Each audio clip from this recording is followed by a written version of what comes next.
अलैकुम वरहमतुल्लाहि वबरकातुह। अल्हम्दुलिल्लाहि रब्बिल आलमीन वस्सलातु वस्सलामु अला सय्यिदिल अंबिया'i वल मुरसलीन मुहम्मदिन व अला आलिहि व अस्हाबिहि अजमईन, अम्मा बअद। अऊज़ु बिल्लाहि मिनश शैतानिर रजीम, बिस्मिल्लाहिर रहमानिर रहीम। कुल इन कुन्तुम तुहिब्बूनल्लाह फत्तबिऊनी युहब्बिबकुमुल्लाह व यग़फिर लकुम ज़ुनूबकुम वल्लाहु गफ़ूरुर रहीम।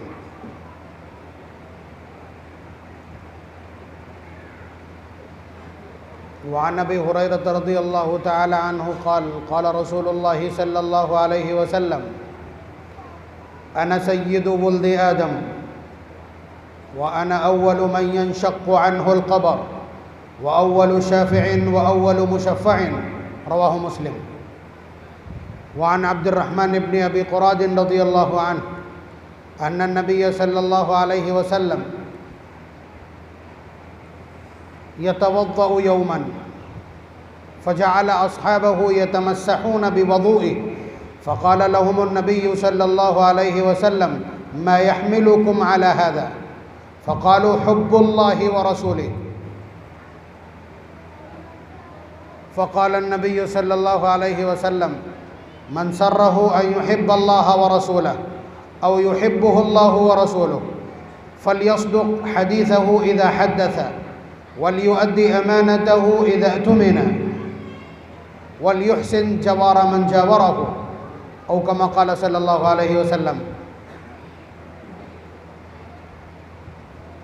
मग़रिब से इशा का प्रोग्राम है, हज़रत उलमाए किराम की मौजूदगी है। इसका मतलब ये है कि ये मजलिस ख़ास मजलिस है।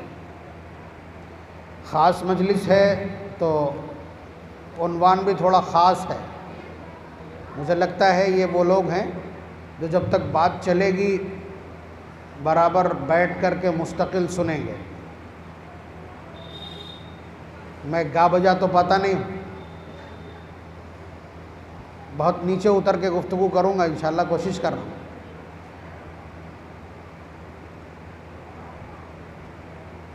नबी अकरम सल्लल्लाहु अलैहि वसल्लम से मोहब्बत हमारी ईमान का हिस्सा। अगर ये बाकी नहीं तो ईमान नहीं है। बस समझना ये है कि मोहब्बत का वो तरीक़ा कौन सा है जो नबी ने ख़ुद सिखलाया। That's question. आज का सबसे बड़ा सवाल यही, इसके पीछे जाते हैं। बहुत ध्यान से सुनिएगा भाई। हम जब ईमान में दाखिल होते हैं तो उसके लिए दो जुमले, चाहे ला इलाहा इल्लल्लाह एक, मुहम्मदुर रसूलुल्लाह दो, ये दो जुमले, या अशहदु अल्ला इलाहा इल्लल्लाह व अन्ना मुहम्मदन अब्दुहु व रसूलुहु, ये ईमान में रजिस्ट्रेशन के लिए ज़रूरी। इसके बगैर ईमान रजिस्टर नहीं होता। बात समझ रहे हैं? तो इसका पहला जो जुमला है ये तो 1,24,000 अम्बिया का सबका, सबकी बेस है, सबका फाउंडेशन है, सबकी असास है, सबकी बुनियाद है। ये वो है जो कभी बदलता नहीं है। इसी का नाम इस्लाम है। बात समझ रहे हैं? हम ये कहते हैं कि इस्लाम हज़रत आदम अलैहिस्सलातु वस्सलाम से लेकर इमामुल अंबिया तक वो इस्लाम है। इस्लाम दीन वाहिद है। वो जो कुछ बदला है वो शराय है, वो शरीयतें हैं, वो कवानीन हैं जो तब्दील हुए हैं। इसीलिए आप पीछे देखेंगे कुरान में कि हज़रत नूह अलैहिस्सलाम भी कहते हैं कि मैं मुसलमान हूँ। हज़रत मूसा अलैहिस्सलाम भी होश से जैसे ही बेहोशी से होश में आते कहते हैं मैं पहला मुसलमान हूँ। हज़रत इब्राहीम, हज़रत इस्माईल अलैहिस्सलाम ज़ुर्रिया रब्बना वजअलना मुस्लिमैन लक, कि हमें दोनों को मुसलमान बनाए रखिए। तो ये लफ्ज़ इस्लाम ये पुराना है, ये दीन है। दीन के जो मबादियात हैं, अल्लाह एक है, अल्लाह एक है, उसका रसूलों को भेजना बरहक है, जन्नत मौजूद है, जहन्नम मौजूद है, ईमान का हिसाब, आमाल का हिसाब व किताब होगा, मीज़ान मौजूद है। ये सारी चीज़ें वो ऐसी असास और बेस है जिसे इस्लाम की बुनियाद कहा जाता है। वो सब में सामान्य, बाकी नीचे शरीयतें बदलती हैं। जैसे यहूदियों के यहाँ ऊँट का गोश्त हलाल नहीं था, हलाल। हज़रत याकूब अलैहिस्सलातु वस्सलाम के इरकुन निसा का दर्द हुआ, उन्होंने कहा कि अगर मेरा ये दर्द ठीक हो जाएगा तो मैं हमेशा हमेश के लिए अपनी सबसे मरगूब चीज़ छोड़ दूँगा। पारा नंबर 4 की दूसरी आयत, कुल्लु त्ताआमि काना हिल्लन लिबनी इसराइल इल्ला मा हर्रम इसराइल अला नफ्सिही मिन क़ब्ल अन तुनज़्ज़ल तौरात। तो ये पूरी उनकी ज़ुर्रियत में यानी बनी इसराइल में हराम ही चला आया। अल्लाह तबारक व तआला का अपना अंदाज़ है नवाजने का। एक कसम नबी ने भी खाई, हमारे नबी ने भी खाई। जब बीवियों के यहाँ गए थे और शहद खाने में थोड़ी सी देर लगी तो बाकी बीवियों ने मिसकॉट करके हुजूर के ख़िलाफ़ एहतजाज दर्ज कराया कि आपके मुंह से बदबू आ रही है। झूठ था ये कि आपके मुंह से बदबू आ रही है मगाफिर की। तो हुजूर ने कसम खा ली कि आज से शहद नहीं खाऊंगा। तो वहाँ भी कसम खाई गई थी और कसम यहाँ भी खाई गई, लेकिन शहद जैसी चीज़ से ये उम्मत महरूम हो जाए, ये अल्लाह तबारक व तआला की मंशा के बाहर की बात है। ये लाडली उम्मत है, इसलिए हुजूर से फरमाया क़द फ़रज़ल्लाहु लकुम तहिल्लत ऐमानिकुम वल्लाहु मौलाकुम, कि आप बीवियों को खुश करने के लिए अल्लाह ताला की एक हलाल की हुई चीज़ को हराम क्यों कर रहे हैं। या अय्युहन नबी लिमा तुहर्रिमु मा अहल्लल्लाहु लक तब्तगी मर्ज़ात अज़वाजिक। अल्फाज का तर्जुमा कि नबी आप उस चीज़ को कैसे हराम कर रहे हैं जिसको अल्लाह ने हलाल किया था। तब्तगी मर्ज़ात अज़वाजिक, आप बीवियों को खुश करने के लिए ऐसा कर रहे हैं, जबकि ये काम तो अल्लाह तबारक व तआला की तरफ जाना था। वल्लाहु मौलाकुम व हुवल अलीमुल हकीम। फिर आगे है क़द फ़रज़ल्लाहु लकुम तहिल्लत ऐमानिकुम, अल्लाह ने फ़र्ज़ कर दिया है आपके ऊपर इस कसम का तोड़ना। हुजूर ने कसम तोड़ी, कफ़ारा दिया। फिर शहद, हमारे लिए आज शहद का हाल क्या है। अशरफ़ु शराबी बनी आदम, के बनी आदम के सबसे बेहतरीन पिए जाने वाले ड्रिंक्स में से अल्लाह तबारक व तआला की मोहर है उसकी पैकिंग पे। फरमाया फ़ीही शिफ़ाउल लिन्नास, इसमें इंसानियत के लिए हमने शिफा रखी है। तो ये भी नबी अकरम सल्लल्लाहु अलैहि वसल्लम का लाड और प्यार या अल्लाह तबारक व तआला की करम गुस्तरी और मेहरबानी नबी पर और नबी के साथ साथ फिर इस उम्मत पर। तो नबी की मोहब्बत हमारे ईमान का हिस्सा है। पहला ला इलाहा इल्लल्लाह, अल्लाह के सिवा कोई माबूद नहीं, कोई काबिल परस्तिश नहीं, कोई कुछ नहीं। खाली माबूद नहीं, माबूद वो होता है जो हमारी ज़िंदगियों का मालिक होता है। ज़िंदगियों के मालिक अल्लाह की ज़ात है तो फिर माबूद भी वही। तो कोई कुछ नहीं, तर्जुमा ठीक ला इलाहा इल्लल्लाह का, कि अल्लाह के सिवा कोई कुछ नहीं। जब तक इतना बड़ा कवरेज नहीं होगा तब तक ये चोर दरवाजे बंद नहीं होंगे। और फिर मुहम्मदुर रसूलुल्लाह, मोहम्मद सल्लल्लाहु अलैहि वसल्लम अल्लाह के फ़रिश्ता, अल्लाह के भेजे हुए मैसेंजर हैं। बात समझ रहे हैं आप। तो मैसेंजर का मतलब कोई कह दे कि ये फ़लाँ के भेजे हुए, फ़लाँ के भेजे हुए, क्या हो रहा, कुछ नहीं। मसला पैगाम का है, यानी अल्लाह ने इनको भेजा है पैगाम्बर बनाकर, पैगाम दे करके, और वही पैगाम नजात का ज़रिया है। वही पैगाम सिर्फ़ और सिर्फ राह हक़ और राह हिदायत है। मुहम्मदुर रसूलुल्लाह का मतलब ये, खाली ये कह करके कि हुजूर अल्लाह के रसूल हैं, आपका जो जी चाहे वो करने लगे, ये इसका मतलब नहीं है और न ये ईमान का हिस्सा है। याद रखिए, यही हो रहा है इस वक्त। भाई मोहब्बत के मुख्तलिफ़ तरीक़े, अल्लाह तबारक व तआला ने हम इंसानों को इतना फ्लेक्सिबल बनाया है। हमारी बॉडी के अंदर जो सिस्टम है, हमारी बॉडी का जो आकार है, या उसकी जिस तरह अल्लाह ताला ने व्यवस्था की है, उसमें फ्लेक्सिबिलिटी। मसलन हम बता रहे हैं, ये आँख है, आँख अपने रंग बदलती है, अपना एहसास बदलती है, अपना कोण बदलती है, अपना जाविया बदलती है, अपना एंगल बदलती है। इसी आँख के सामने जब माँ आती है तो एहतराम और मोहब्बत से ये आँखें सरशार हो जाती हैं। इन्हीं आँखों के सामने जब वालिद को आता देखते हैं तो एहतराम और खौफ से ये आँखें झुक जाती हैं, ये बाजू भी झुक जाते हैं। इन्हीं आँखों के सामने जब उस्ताद आता है तो फ़र्त अक़ीदत से ये बिछ जाती है।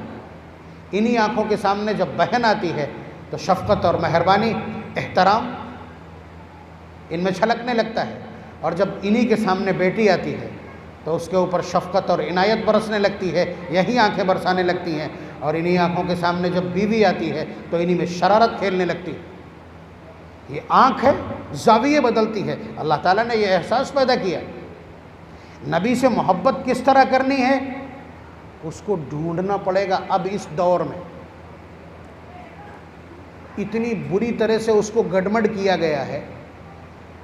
देखिए, ईसाइयों को देख करके आपको ये नहीं लगेगा कि ये किसी दीन पर है। उन्हें देखकर आपको ये लगेगा ही नहीं कि ये किसी दीन पर है। इनके यहाँ भी कोई उसूल और दस्तूर और कोई ज़ाब्ता है, या ये गुनाहों से डरते हैं। इस वक्त जितने गुनाह मुतारफ़ करवाए जाते हैं, मोबाइल से लेकर के मार्केट तक, वो सारे के सारे कौन मुतारफ़ करवाता है? नहीं करवाते। चलिए, ये तो इस तरह ना समझ पाएँ आप, तो आप बतलाइए, आपके जो उलमा जिन पर टैग लगा है कि ये अंबिया के वारिस हैं, नबी के वारिस हैं, आपसे कोई ये पूछ ले कि तुम ये बताओ कि तुम्हारे नबी की वेशभूषा कैसी थी, तुम्हारे नबी का हुलिया कैसा था, तुम्हारे नबी का रखरखाव और कपड़े पहनने और उनका चेहरा बुशरा कैसा था, तो आपको बगले झांकने की ज़रूरत नहीं है। आप अपने उलमा का हवाला दे सकते हैं। उनके चेहरों पर एक मुश्त दाढ़ी है, उनके पाजामे टखनों से ऊंचे हैं और वो नबी की कमीज़ की तरह कमीज़ पहने हुए हैं। बात समझ रहे हैं? ये बहुत बड़ा सरदर्द है बातिल के लिए कि सबके कपड़े छीन लिए, सबके चेहरे बदल दिए, सब पर हमने यूरोपियन कल्चर थोप दिया है। ये मुट्ठी भर जमात है जो आज भी हाथ भर की दाढ़ी लटकाए घूम रहे। ग्लैमर के दौर में दाढ़ियाँ चेहरों पर, ग्लैमर के दौर में जब मर्दों की पैंटें एड़ियों से निकल के और कहाँ कहाँ पहुँच गई, इनके पाजामे टखने से ऊपर लोग अजीब अजीब तरह के प्रिंट के कपड़े पहन रहे हैं, इनकी सफ़ेदी ख़त्म नहीं होती। ये बहुत बड़ा सरदर्द है कि इनका कुछ तब्दील नहीं हो सका अभी तक। वो एक अलग मजमून है, छोड़ दीजिए उसको। लेकिन आप देखिए, किसी ईसाई फादर को जो किसी चर्च में बैठता है, ऊपर हज़रत ईसा अलैहिस्सलाम की तस्वीर लगी, मसलूब, सलीब पर लटके हुए, हाथों में कीलें ठुकी हुई और उस पर लटके हुए। बात समझ रहे हैं आप? डेड है वो बॉडी, उस पर मौजूद है। इतनी लंबी दाढ़ी है उनके और यहाँ तक बाल है। ये उनका बनाया हुआ खाका। लेकिन ठीक 2 मीटर नीचे बैठा हुआ उनका फादर, चेहरे पर दाढ़ी छोड़ दीजिए, एक बाल नहीं है, न मूंछों का न दाढ़ी का। यानी उनके नबी की सीरत, उनके नबी का किरदार, उनके नबी की तालीमात 2 मीटर सफ़र न कर सके। अब अंदाज़ा लगाइए, ये इतनी जुरात कैसे कर लेते हैं, इतनी हिम्मत कैसे कर लेते हैं? असल में एक अक़ीदा है इनका, उस अक़ीदे ने तमाशा बनाया है। उसी अक़ीदे से हमारे यहाँ भी कुछ लोगों ने वो चरवा लिया है और तमाशा बना दिया। उनके यहाँ एक अक़ीदा है कफ़ारे का। असल में सलीब के ऊपर ये जो क्रॉस लकड़ी होती है, ये सलीब कहलाती है। बात समझ रहे हैं? सलीब का मतलब है फांसी देने का। बड़े मुजरिम को या बदतरीन सज़ा देने के लिए सलीब का इस्तेमाल किया जाता था शरीयत मूसवी में, या उस दौर में, हज़रत ईसा अलैहिस्सलाम के दौर में। तो हज़रत ईसा अलैहिस्सलाम चूँकि जब आए हैं तो उन्होंने फरमाया कि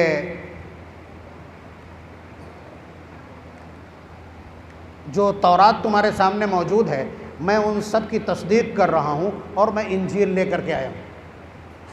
तो यहूदियों को यही सबसे बड़ा प्राउड था कि हमारे पास आसमानी किताब है जो हमें बराह रास्त दी गई है हाथों में। ज़बूर तो उसका ततिम्मा और उसका तकमिला। बात समझ रहे हैं आप? वो एक मुस्तकिल किताब नहीं है। तो उन्हें ये नाज था। हज़रत ईसा अलैहिस्सलाम ने जब इंजील का ऐलान किया है तो पूरी यहूदियत चरागपा हो गई। और बहरहाल वो एक लंबा किस्सा कि उन्होंने हज़रत ईसा अलैहिस्सलाम को अपने गुमान के मुताबिक सलीब पर लटका दिया। ये मनहूस मौत है उनके एतबार से। बात समझ रहे हैं? फिर उसके बाद भी कुछ बहुत सारा मनगढ़ंत है उनके यहाँ कि उसके बाद हज़रत ईसा अलैहिस्सलाम दोबारा देखे गए और फिर उसके बाद दोबारा उनका इंतकाल हो गया। उनका कहना ये, ईसाइयों का मानना ये है, उनके पादरियों ने ये गढ़ लिया है, उलमा किसी भी कौम की तालीमात को उलमा तबाह करते हैं। शर्रु मन तहत अदीम इस्समा मिनहुम तखरुजुल फितना व फीहिम ताऊद। हुजूर के अल्फाज हैं कि इस आसमान के नीचे बदतरीन किस्म उलमा की वो जमात है जो फितने पैदा करती है, इन्हीं में से फितने उठते हैं और इन्हीं में वापस चले जाते हैं। वही वहाँ हुआ कि उन्होंने ये लॉन्च कर दिया नज़रिया कि हज़रत ईसा अलैहिस्सलातु वस्सलाम अपनी पूरी कौम के गुनाहों का कफ़ारा बन गए हैं। इतनी बुरी मौत मरे, इतनी बुरी मौत या इतनी बड़ी मौत उन्होंने पाई है और इतना जुल्म उन्होंने बर्दाश्त किया है। अल्लाह तबारक व तआला ने उनके इस अमल को, उनकी इस कुर्बानी और त्याग को तमाम ईसाइयों की तरफ से गुनाहों का कफ़ारा बना दिया। पता नहीं ये कौन सी अदालत है कि गुनाह करे उम्मत और सज़ा भुगते नबी। आप अंदाज़ा लगाइए, इससे भी ज़्यादा कोई बदतमीज़ी हो सकती है। इसी तरह हमारे यहाँ भी कुछ हुआ है, जाहिलों के अंदर ये बात भर दी गई। अभी मैंने जो रिवायत पढ़ी है उसके आखिर के दोनों जुमले हुजूर ने फरमाया कि अना सय्यिदु वुल्दी आदम यौमल क़ियामा, कि मैं क़यामत के दिन तमाम बनु आदम का सरदार होऊंगा। एक जगह तो ये है कि वलिवाउल हम्दी यौमइज़िन बियदी, कि झंडा भी मेरे हाथ में होगा, जिसे लिवाउल हम्द कहा जाएगा। और अव्वलु मन यंशक़्क़ु अन्हुल क़ब्र, सबसे पहला मैं वो होऊंगा जिससे कब्र फटेगी। यानी नफ़ख़े सानिया में जब दोबारा सूर फूका जाएगा तो लोग कब्रों से निकलेंगे, तो सबसे पहले नबी रहमत सल्लल्लाहु अलैहि वसल्लम, साथ में हज़रत ईसा अलैहिस्सलाम, और दाएँ और बाएँ हज़रत शैख़ैन हज़रत उमर हज़रत अबू बकर रज़ियल्लाहु अन्हुमा। एक रिवायत ये कि दोनों के हाथ पकड़ करके हुजूर ने फरमाया हकज़ा नुबअसु यौमल क़ियामा, एक हाथ में सिद्दीक़ अकबर, एक हाथ में फ़ारूक़ आज़म का हाथ, के इस तरह हम मैदान महशर में उठाए जाएंगे। बहरहाल, और आखिरी बात, अव्वलु शाफ़िईन, सबसे पहला सिफारिश करने का हक़ पाने वाला मैं होऊंगा। व अव्वलु मुशफ़्फ़ईन, और सबसे पहला वो शख्स जिसकी सिफारिश कबूल की जाएगी मैं होऊंगा, मैं बनूंगा। हुजूर की शफ़ाअत को पॉइंट करके लोगों ने जो हाल किया है वो हम आपकी खिदमत में सरसरी तौर पर जिक्र कर रहे हैं। हो सकता है कुछ किसी को तलख़ी लगे, लेकिन आप चीज़ों को मुसलसल जब समझेंगे एक एक बात आपकी समझ में आ जाएगी। मसलन ये कह दिया गया कि हम लोग कुछ भी करें, हुजूर हमारी सिफारिश कर लें। ये नज़रिया लॉन्च किया गया, ये तो पैरेलल है बिल्कुल ईसाइयों के। उन्होंने भी ये कहा है कि नबी हमारा कफ़ारा है। इधर यहाँ ये कह दिया गया हुजूर हमारी सिफारिश कर देंगे, हम कुछ भी करें। यानी वहाँ भी गुनाहों के लिए लगाम छोड़ दी गई है और यहाँ भी गुनाहों के लिए लगाम छोड़ दी गई। जबकि बुखारी में बाबुल वसाया की रिवायत, नबी अकरम सल्लल्लाहु अलैहि वसल्लम अपनी सबसे लाडली बेटी से कह रहे हैं, इअमली या फ़ातिमा, फ़ातिमा अमल करके ले चलना, मैदान महशर में मोहम्मद की बेटी होना काम नहीं आएगा। आप बात करते हैं सिर्फ सिलसिलों की, सलासिल अरबा की, तो आप बतलाइए अमाल की कीमत धरातल पर ये मैदान महशर की कंडीशन ये है कि नबी अपनी बेटी से कह रहे हैं, जिसके बारे में खुद कह चुके हैं कि सय्यदतु निसाई अहलिल जन्नह, कि अहले जन्नत की तमाम ख़वातीन की सरदार है मेरी बेटी। उसके बाद फरमा रहे हैं कि चार्जेस लगेंगे या रैंकिंग मिलेगी या टैग मिलेगा, अमाल की बुनियाद पर अमाल लेके चलना। हज़रत फ़ातिमा के अमाल देख लीजिए आप, फिर अमाल देख लीजिए। क्या उस शहज़ादी को ज़रूरत है कि 4-4 किलोमीटर दूर से मशक लाद करके और पानी भर के लाएं? बात आप समझाइए, बात आप समझिए कि ग़ुलाम लेने गई थी, हुजूर ने तवज्जो नहीं की। जब तवज्जो नहीं की तो घबरा के वापस आ गई। हुजूर शाम को आए, गई थी, क्या बात, आप अंदाज़ा लगाइएगा। कहा कि मुझे परेशानी होती है, मैंने सोचा था कि एक खादिम ले लूँगी। हुजूर ने फरमाया मैं तुम्हें इससे बेहतर बताऊं, आप ये डाइवर्जन नोट कर लीजिए, डाइवर्जन नोट कर लीजिए कि बेटी की थिंकिंग क्या है, बेटी की रविश क्या है, बेटी का नज़रिया और सोच क्या है, और नबी ने उधर से मोड़ के लगाया किधर है, नोट कर लीजिए। अभी इस तरह की और मिसालें हम आपकी खिदमत में अर्ज़ करेंगे कि वो आराम की बात कर रही थी कि थोड़ा सहारा हो जाएगा। बेशक सहारे की ज़रूरत थी, लेकिन नबी ने अपनी बेटी के लिए मशक्क़त को पसंद किया है और ये कह दिया कि बेटी मैं इससे बेहतर बतला रहा हूँ, जब बिस्तर पे आया करो 33 बार सुबहान अल्लाह, 33 बार अल्हम्दुलिल्लाह और 34 बार अल्लाह अकबर कह लिया करो। इस तस्बीह को क्या कहते हैं? इस तस्बीह का नाम तस्बीह फ़ातिमा है। इसीलिए आप बताइए कि कहाँ से उठाया और कहाँ लगा दिया अपनी बेटी, अपनी बेटी। तो नबी अकरम सल्लल्लाहु अलैहि वसल्लम ने अपनी चहीती बेटी को ये कह दिया कि आमाल की ज़रूरत है, लेकिन नबी अकरम सल्लल्लाहु अलैहि वसल्लम का नाम शाफ़िअ है, आप शफ़ीउल मुज़निबीन हैं, लेकिन उस शफ़ाअत को भी समझ लीजिए कब शुरू होगी, वो कब शुरू होगी, वो मैं आपकी खिदमत में भी अर्ज़ कर रहा हूँ।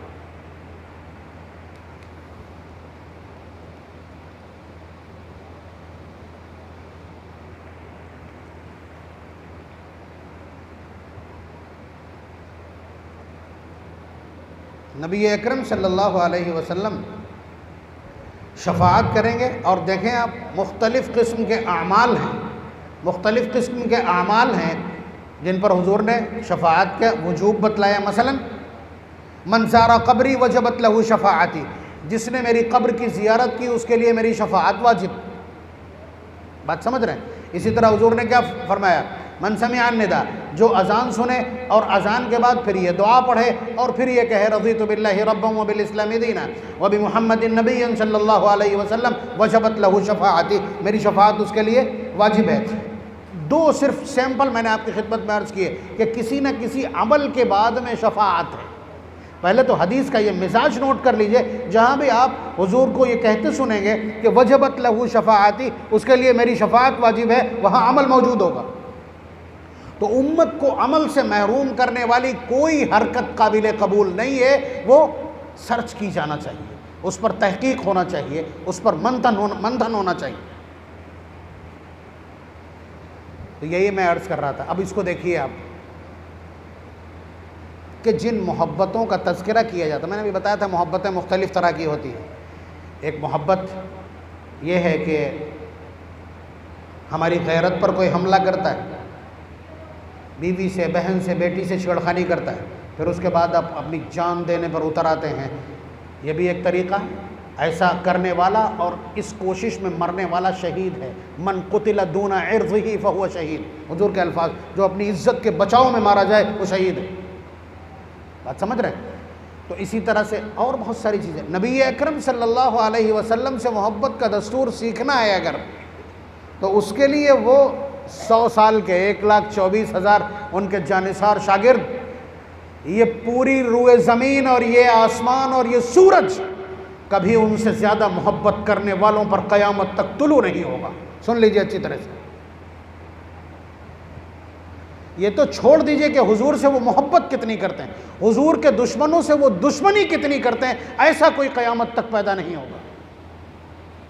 और इस पर सनद देखें, कुरान करीम की पारा नंबर 28 सूरह मुजादला की आयत, ला तजिदु कौमन युमिनून बिल्लाहि वल यौमिल आखिर युवाद्दून मन हाद्दल्लाह व रसूला, अल्लाह के दुश्मनों से कभी मोहब्बत नहीं करते। तो उनकी मोहब्बत को हमेशा मेयार करार दिया गया कुरान करीम में, और उनकी मोहब्बत देख लीजिए आप। तो नबी से एक मोहब्बत है, बाप से अलग तरीके की मोहब्बत है, माँ से अलग तरीके की मोहब्बत है, भाई से अलग तरीके की मोहब्बत है, बेटे से अलग तरीके की मोहब्बत है। और इन पर जब ज़रूरत पड़ती है, हमारी मोहब्बत और ताल्लुक़ात और रिश्तों की परीक्षा ली जाती है, तो हम उस पर खरा उतरने की कोशिश करते हैं। थोड़ा सा धैर्य रखिए। एक और मोहब्बत और ताल्लुक़ होता है जो सियासी ताल्लुक़ कहलाता है,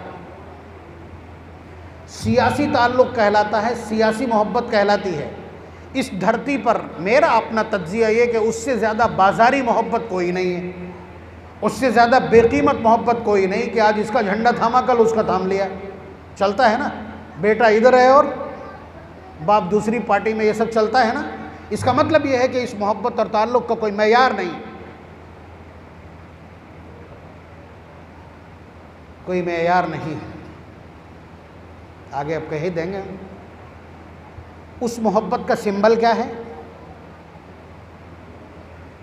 उस सियासी मोहब्बत का सिंबल और उस स्टंट का कुल लेखा जोखा क्या है?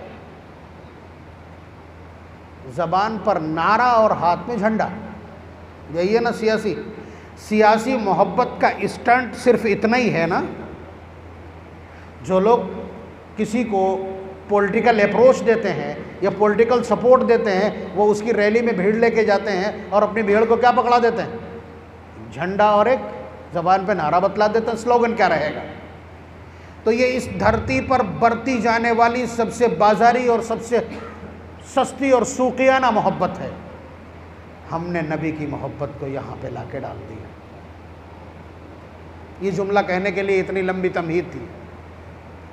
नबी की मोहब्बत को हमने यहाँ पर ला करके डाल दिया है। और आपको मानना पड़ेगा कि 50 से ज़्यादा फ़ीसद हमारे नौजवानों की, हमारी आबादी, हमारी कम्युनिटी की तादाद वो है जो इसी दिन सिर्फ नबी के नाम के लिए वक्त निकालती है चंद घंटों का, और ये दोनों काम करके और उसके बाद चली जाती है। यही काम हम करते हैं कि जब सीज़न आता है इलेक्शन का, तो हम पट्टी बांध लेते हैं नीली या लाल हरी या और कलर की, 3 रंगों की, और उसके बाद नारे हमारी ज़ुबानों पर होते हैं। बिल्कुल पैरेलल खड़ा कर दिया ला करके हमने नबी की मोहब्बत को वहीं ला के खड़ा कर दिया था। ये नबी की मोहब्बत कहाँ से चली थी? कहाँ से चली थी? एक सहाबिया ओहद के मारके के आखिर में अपने घर से निकलती हैं। बाब मजीदी मस्जिद नबवी का जो गेट है उसके बिल्कुल सामने 5 किलोमीटर की दूरी पर ओहद का पहाड़ है। वो खातून जब पता चला कि बहुत कैजुअल्टीज़ हो गई, बड़ी शहादतें हुई हैं, तो वो तेज़ी से गई वहाँ। जैसे ही उन्होंने जंग के बिल्कुल मैदान के सिरे पर एंट्री की है, तो उन्हें बतलाया गया कि तुम्हारा शौहर शहीद हो गया। उन्होंने कहा इन्ना लिल्लाहि व इन्ना इलैहि राजिऊन। आगे बढ़ गई, पूछा हुजूर का हाल क्या है? तो हुजूर का हाल उस वक्त तक बहुत देर में मालूम हो पाया था लोगों को, वो नरगे में थे हुजूर। तो जब आगे बढ़े तो किसी ने बताया तुम्हारा बेटा शहीद हो गया। तो कहने लगी इन्ना लिल्लाहि व इन्ना इलैहि राजिऊन, बतलाओ हुजूर का हाल क्या है? फिर थोड़ा आगे बढ़ी इसी तलाश में, तो फिर किसी ने बतलाया कि तुम्हारा भाई भी शहीद हो गया। कहने लगी इन्ना लिल्लाहि व इन्ना इलैहि राजिऊन। फिर आगे बढ़ी हैं तो किसी ने बताया वालिद शहीद हो गए। 4 खबरें रिवायत में मिलती हैं कि 4 घर के अपने करीबी रिश्तेदारों के शहीद होने की खबर मिली। ये औरत विचलित नहीं हुई, इसकी जुस्तजू ख़त्म नहीं हुई और इसको अभी मंजिल नहीं मिली है। पूछती है इमामुल अंबिया का हाल क्या?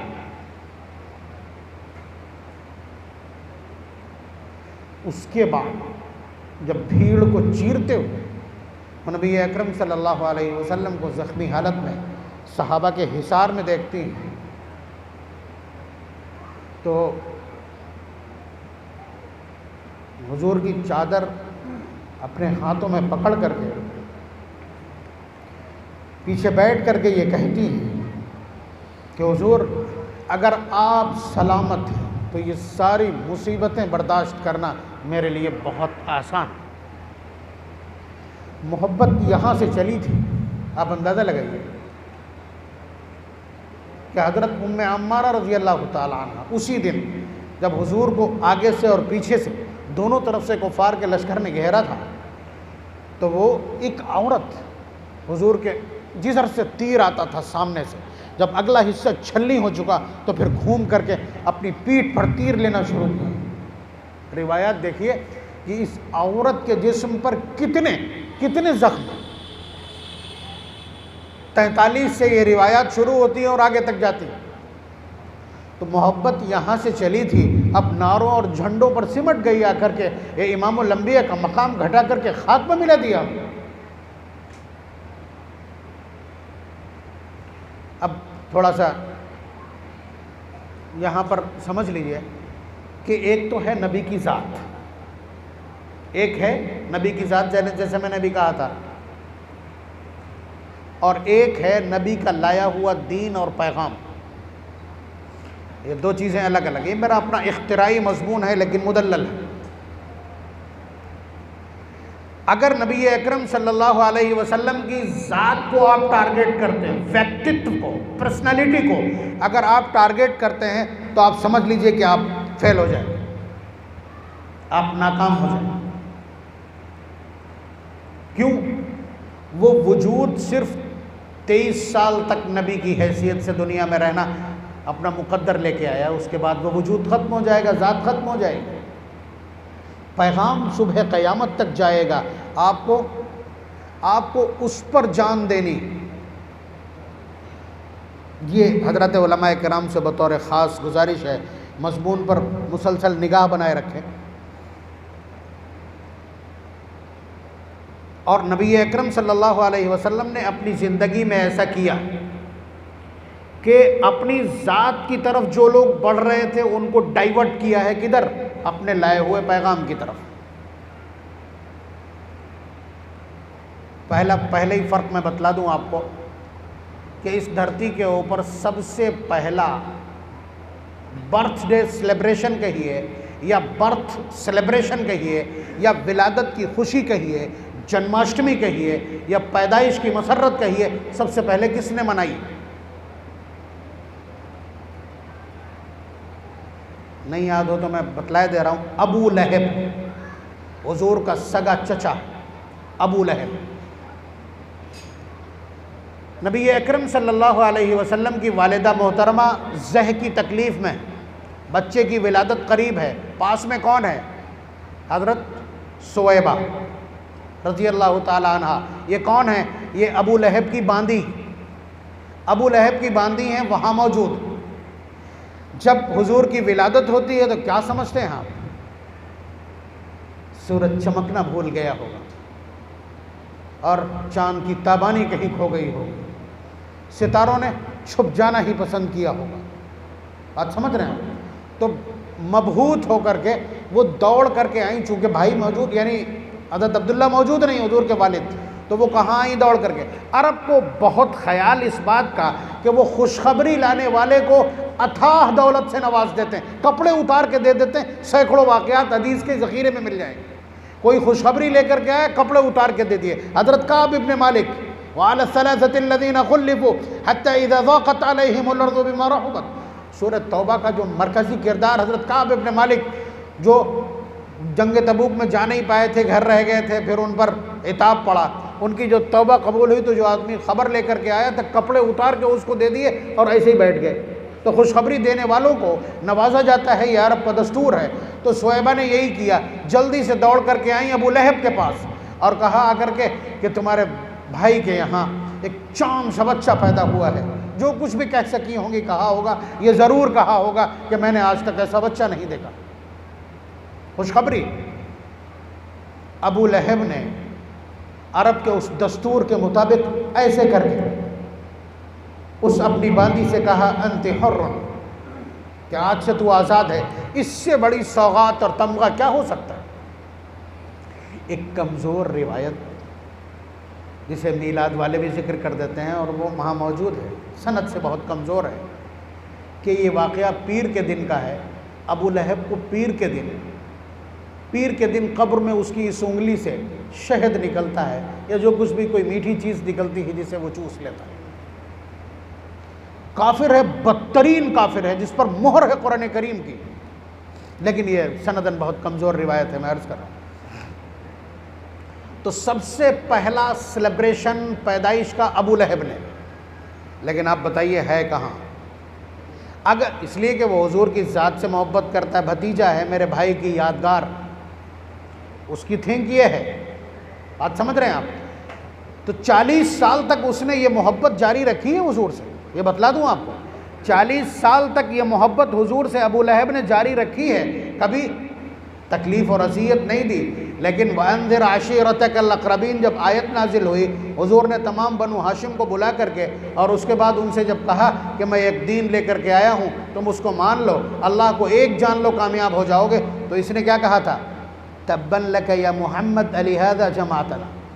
हुजूर की पैदाइश पर सबसे पहला खुशी मनाने वाला शख्स, इत्तेफाक से हुजूर के नबूवत के ऐलान की मुखालफत करने वाला पहला शख्स, पैरेलल ला करके खड़ा कर दिया अल्लाह तबारक व तआला ने, दोनों किरदार एक आदमी में, कि हुजूर की पैदाइश पर सबसे पहली खुशी अबू लहब ने मनाई है। हुजूर ने जब नबूवत का ऐलान किया है तो पहली गाली भी इसी ने बकी। कहाँ है वो? तब्बत यदा पढ़ी मगरिब में किसी ने नहीं। उसने कहा था तब्बन लक या मोहम्मद लिहाज़ा जमाअतना खाकम बदहन माअज़ल्लाह सुम्मा माअज़ल्लाह। तर्जुमा करना ही पड़ेगा कि तेरा नाज हो मोहम्मद, तूने हमको इसलिए जमा किया था। लफ्ज़ तब्बा इस्तेमाल किया, अल्लाह ताला ने लफ्ज़ भी नहीं बदला है, लफ्ज़ वापस कर दिया, तब्बत यदा अबी लहबिन व तब, हलाक हो अबू लहब। और आगे कह दिया सयस्ला नारन ज़ात लहब, दहकती हुई आग में दाखिल करूँगा। वम्राअतुहु हम्मालतल हतब, और ये लकड़ियाँ चुनने वाली जो इसकी लकड़हारी औरत है, ये भी वहीं पहुँचेगी। फ़ी जीदिहा हब्लुम मिन मसद, फांसी लगेगी उसको और बटी हुई रस्सी उसकी गर्दन में फंसेगी। वो सब कुछ वैसा ही हुआ जैसा कुरान ने कहा। तो वो दहकती हुई शोलों वाली आग में मौजूद, हालांकि पहला सेलिब्रेशन है। तो इसका मतलब क्या है, जो शख्स हुजूर के लाए हुए पैगाम को मानेगा, उसकी अहमियत को समझेगा, उसको सीने से लगाएगा, वो माना जाएगा। वो मोहब्बत काबिल तस्लीम है, ज़ात से मोहब्बत काबिल तस्लीम नहीं है। वो ज़ात से मोहब्बत थी, पैगाम से मोहब्बत। अगला पढ़ाओ, अभी जो रिवायत मैंने एक पढ़ी हज़रत अब्दुर्रहमान इब्न अबी क़राद की, उसको देखिए कि वो फरमाते हैं कि एक रोज़ हुजूर वज़ू कर रहे हैं, फ़जअल अस्हाबहु यतमस्सहून बिवज़ूइ, वाव पे ज़बर है तो इसके माना है गुसाला, यानी जो पानी वज़ू का नीचे गिर रहा था, सहाबा उसको गिरने नहीं दे रहे थे, बल्कि उसको हाथों में ले करके और अपने चेहरों पर मल रहे थे। उद्भुत है ये भी बेनज़ीर है। किसी का पसीना कोई नहीं अपने सर पे लगा लेता, किसी का धोवन कोई अपने चेहरों पे नहीं लगा लेगा। मोहब्बत कितनी किसी को हो, नसें कोई कितनी काट लेता हो और छलांगे कहीं कहीं लगा दे, लेकिन मोहब्बत का ये मेयार और मोहब्बत की ये नज़ीर दुनिया पेश करने से कासिर है। लेकिन उसके बावजूद ये बात तय है कि ऐसी मोहब्बत कोई नहीं कर सकता कि अपने महबूब की कुल्ली का पानी खुद पी लेगा, धोवन उठा के पी लेगा। लेकिन सहाबा ये कर रहे थे। तो ये सवाल वहीं पे बनता है, हुजूर ने पूछा मा यहमिलुकुम अला हादा, तुम लोग ये बतलाओ कि तुम्हें इस काम पर किस चीज़ ने उभारा। ये सवाल है हुजूर का। जवाब क्या है? बहुत सिंपल सा जवाब है। उन्होंने वही जवाब दिया, हुब्बुल्लाहि व रसूलिही, अल्लाह और उसके रसूल की मोहब्बत ने हमें इस बात पे उभारा। हुजूर ने इस मोहब्बत को एडमिट नहीं किया। सुन लीजिएगा अच्छी तरह से, झंडा नारा छोड़ दीजिए, हुजूर ने इस मोहब्बत को एडमिट नहीं किया है। रिवायत देख लीजिए, वहीं खट से डाइवर्जन लगाया हुजूर ने, फरमाया बल्कि ये डेफिनेशन और परिभाषा बतला दी है, हुजूर से मोहब्बत का सलीका और तरीक़ा क्या है, और हुजूर से मोहब्बत करने की परिभाषा और उसका डेफिनेशन और उसकी तारीफ़ क्या है। अल्फाज देखिए ना, अल्फाज उलमा तशरीफ़ रखते हैं, मन सर्रहु अन युहिब्बल्लाह व रसूला, जो इस बात को पसंद करता हो कि वो अल्लाह और उसके रसूल से मोहब्बत करने वाला बन जाए, करने वालों में लिखा जाए, करने वालों में शुमार किया जाए। क्या कहा? मन सर्रहु अन युहिब्बल्लाह व रसूला, अल्लाह और उसके रसूल से मोहब्बत करने वालों में शामिल हो जाए। अगला जुमला, औ युहिब्बुहुल्लाहु व रसूलुहु, या वो ये चाहता हो कि अल्लाह और उसका रसूल उससे मोहब्बत करने लगे। दोनों मेल फीमेल जिक्र कर दिए यहाँ पर, यानी जो ये चाहता हो कि उसका नाम आ जाए, या अल्लाह और उसका रसूल उससे मोहब्बत करने लगे। फलयस्दुक हदीसहु इज़ा हद्दसा, उसे चाहिए कि जब बोले तो सच बोला करे, झूठ से तौबा कर ले। वलियुअद्दी अमानतहु इज़ा अतुमिना, जब उसके पास कोई अमानत रखी जाए तो दयानत के साथ उसकी अदायगी को अपनी आदत बना ले। वलियुहसिन जवारा मन जावरहु, और अपने पड़ोसियों के साथ अच्छा सलूक करे। क्या कर रहे थे साहबा? हुजूर की ज़ात और हुजूर के जिस्म की पाकीज़गी का मज़ा ले रहे थे। आपको हम ये भी बतला दें, इस दुनिया में सबसे ज़्यादा पाकीज़ा, सबसे ज़्यादा पसंदीदा पानी कौन सा? आप बहुत गौर करने के बाद जब जवाब देंगे तो जवाब ये आएगा कि ज़मज़म, लेकिन ऐसा नहीं है। ये पानी सबसे अफजल है जो जनाब मुहम्मदुर रसूलुल्लाह सल्लल्लाहु अलैहि वसल्लम के जिसमें अतहर को मस करके आ रहा है। ये साइंस पढ़ने वालों को क्या पता, ये उनको पता है जो मोहब्बत के उसूल और ज़ाब्ते जानते हैं और मोहब्बत करना जानते हैं। हम यहाँ पे एक जुमला आमतौर से कहते हैं, चूँकि ये साइंस पढ़ने वाले स्कूल कॉलेजेस के तलबा इस वक्त बहुत बातिल के ज़द पे और बाकायदा गुमराह हो रहे हैं कि मिर्ज़ा जी वहाँ से दीन परोस रहे हैं और ये नौजवान इसलिए कबूल कर रहा है कि अरे वो स्कूल कॉलेज के पढ़े हुए हैं, इसका मतलब ये कि वो भी अल्लामा वक्त हो सकते हैं, मैं भी मुज्तहिद हूँ। उसने ये गुमान पैदा किया, बाकायदा जाहिलों को मुज्तहिद बनाया। बात समझ रहे हैं आप? तो इन लोगों के जहन और दिमाग में, जैसे अभी कोई मैं ये बात कर रहा हूँ कि हुजूर ने कुल्ली की और सहाबा ने हाथ में ले ली और चेहरे पे मल लिया, तो इनके चेहरों के ऊपर शिकन आ जाएगी। ये साइंटिफिकली ठीक नहीं, ये डॉक्टरी पढ़ाएंगे हमको, लेकिन उन शैतानों को कुछ मालूम नहीं कि मोहब्बत होती क्या है। सुनिए, इस दुनिया का सबसे कीमती लिबास जो स्टेटस सिंबल है या मजमे में मौजूद, शायद किसी ने देखा हो, मैंने तो देखा नहीं। ओरिजिनल सिल्क, रेशम। रेशम किसी ने देखा है कि जिसके बड़े से बड़े आबा मुट्ठी में ली जा सकती है? आपने नहीं देखा है। वो इतना कीमती होता है, इतना कीमती होता है कि हर आदमी उसको अफोर्ड भी नहीं कर पाएगा। उसका पहनने वाला मजलिस में खुद ही मुड़ मुड़ के अपने कपड़े देखता है क्या ये? है क्या? लुआब दूदतिन, एक कीड़े का थूक ही तो है। एक कीड़े का थूक पहनने के लिए आदमी अपने आप को इतना बड़ा मुतकब्बिर समझता है, बड़ा आदमी समझता है कि उस जैसा कोई नहीं। तो एक कपड़े, एक कीड़े का थूक और उससे बना हुआ धागा, उससे बना हुआ कपड़ा आपके लिए शर्फ का बाइस है। उसके अलावा इस धरती के ऊपर जितने ड्रिंक हैं, अभी जिक्र कर चुका हूँ, जितने भी ड्रिंक हैं उनमें सबसे ज़्यादा एजाइल और सबसे ज़्यादा मिनरल्स और सबसे ज़्यादा विटामिन्स अपने अंदर रखने वाला कौन सा है? कुछ नहीं चलेगा।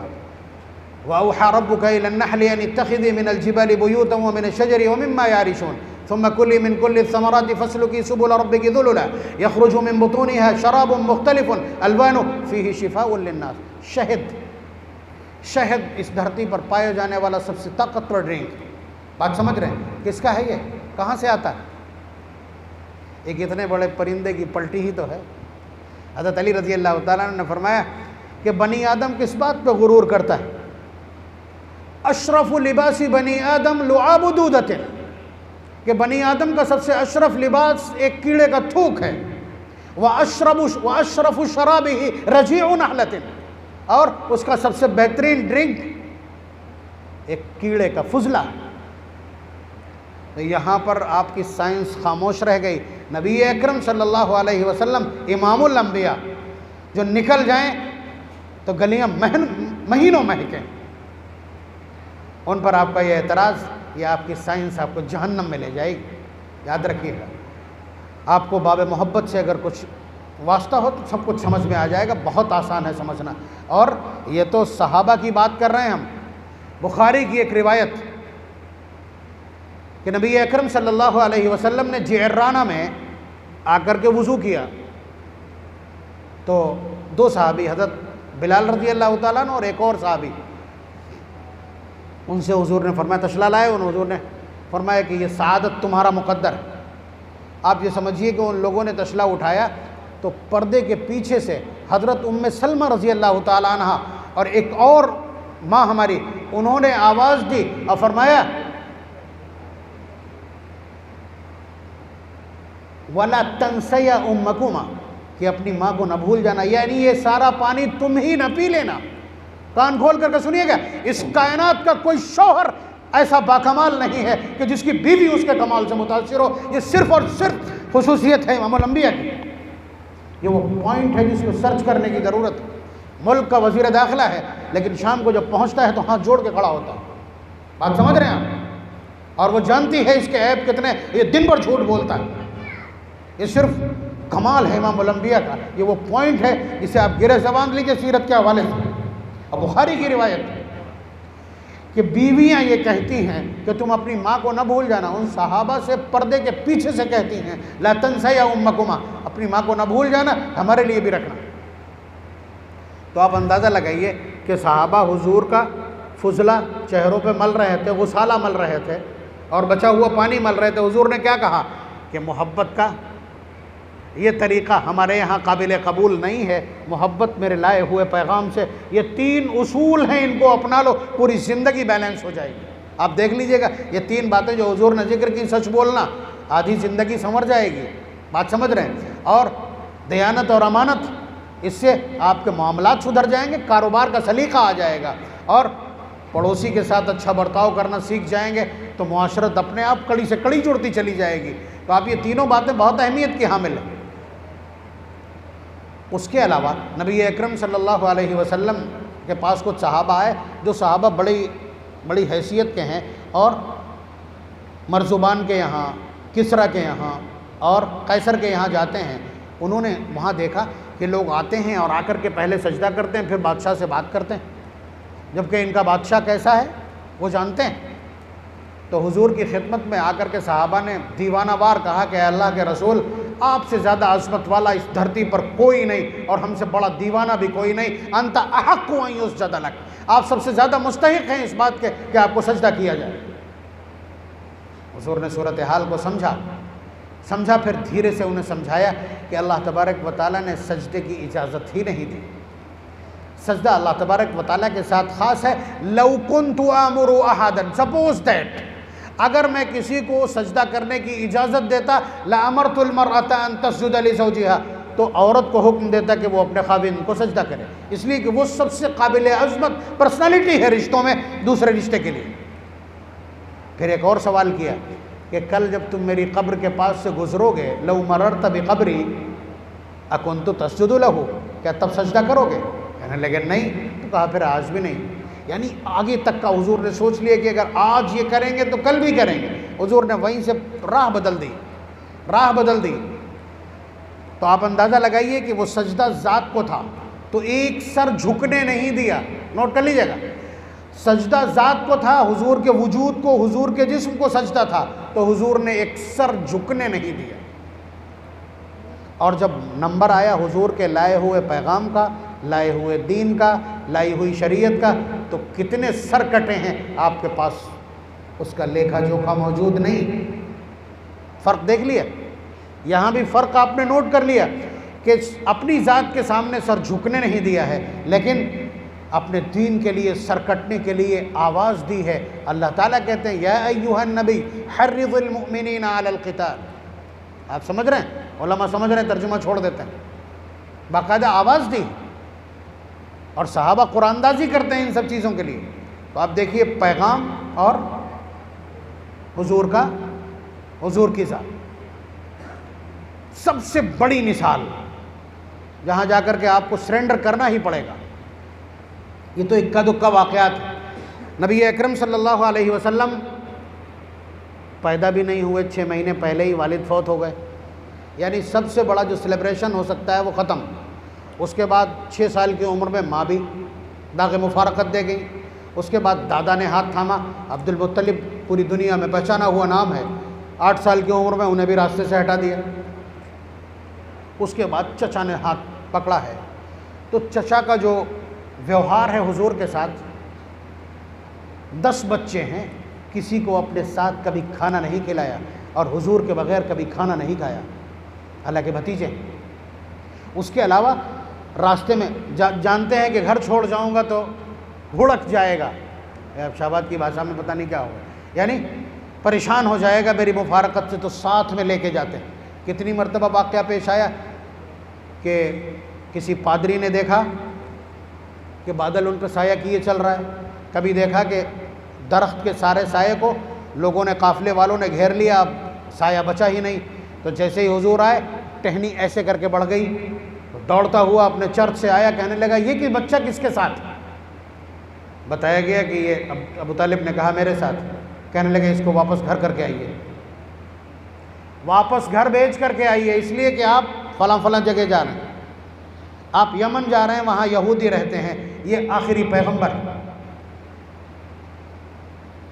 12 साल की उम्र में राहिब कहता है कि यह आखिरी होने वाला पैगंबर है, और वो पहचान लेंगे इसको और गज़न पहुंचा देंगे, इसे घर वापस पहुंचा के आइए। तो अबू तालिब ने एक नहीं, इस तरह के दसियों वाक़यात देखे